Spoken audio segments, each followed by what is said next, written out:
Hey everyone, welcome to Follow Your Heart here on the Natural Parent Magazine. I'm Ann Cullen.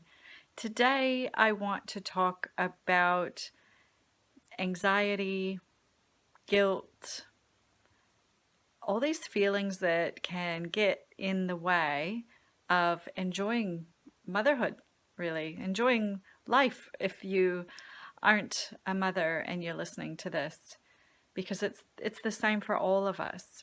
And you see, we all have feelings, we all have emotions, and we have some that we're more comfortable feeling than other emotions. And it's going to be different for everybody.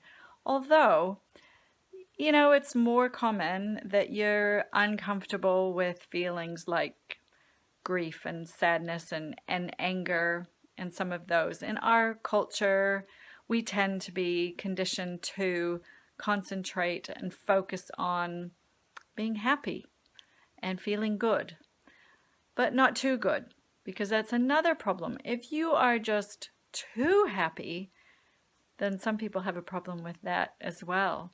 Or we might feel like we don't deserve to feel really loved and really appreciated.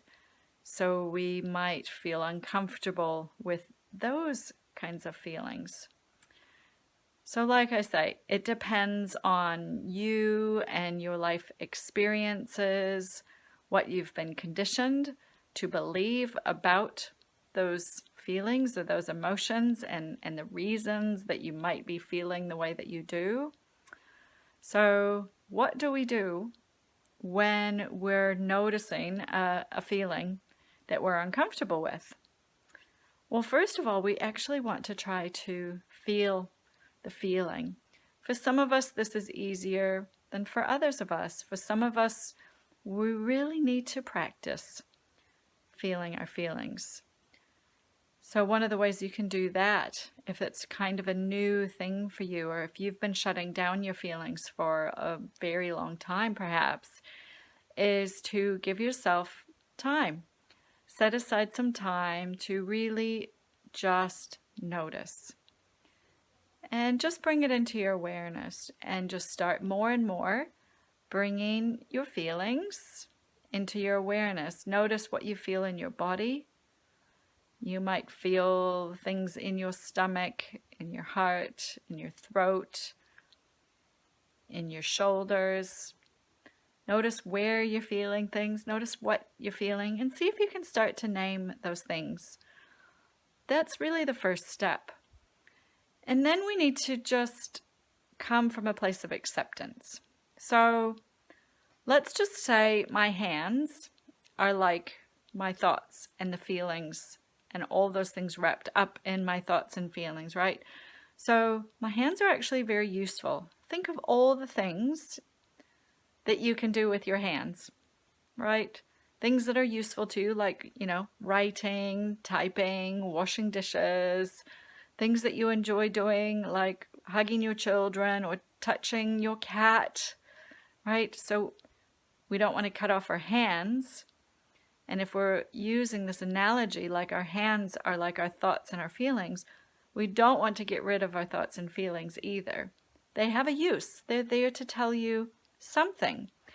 But they become problematic if, if you put your hands up in front of your face, like I'm doing now, it's pretty hard to see all the beauty that the world has to offer or all the people that you love, right? You wouldn't want to walk around with your hands in front of your face all the time. Plus, they'd be pretty hard to use for the things you need to do. So what we want to do is just gently put them down into our laps or by our sides and use them for what they're meant to be used for. Notice that they're still there, they haven't gone anywhere, but we don't have to focus on them to the extent that we're putting them in front of our face to remind ourselves that they're there. So if we get really stuck in our thoughts and feelings, like if I was holding my hand in front of my face, it can keep us from doing things that we want to do. It can keep us from enjoying the moment. It can keep us from literally seeing our lives, because all we'll be focused on is our thoughts and feelings. So just begin to notice what they are. Notice that they're there And then the next step is to remember to just gently put them down. You could visualize them as clouds floating by, because that's what feelings and thoughts are. They change all the time. You didn't have all the same thoughts today that you had yesterday, right? They're constantly changing. Those feelings come and go. Sometimes they stick around a little bit longer, but just like the weather, they're going to move on. They're going to move on. So we don't want to focus too intently on them. We just want to feel them, notice them, name them, and let them move on and move past. So that is the first step. And I'll carry on this conversation a bit more in some subsequent videos. But I hope that helps, and I hope it gives you a start. And just doing those things that I've just talked about, you'll notice in a moment when you're feeling quite a strong feeling or a thought that feels quite intrusive or getting in your way, you'll notice that just the noticing, the naming, and the letting go starts to calm them down a little bit. So I hope that helps. And I will see you on Friday if you care to join me for my live question and answer session. And we can talk more about this. Bye, everybody.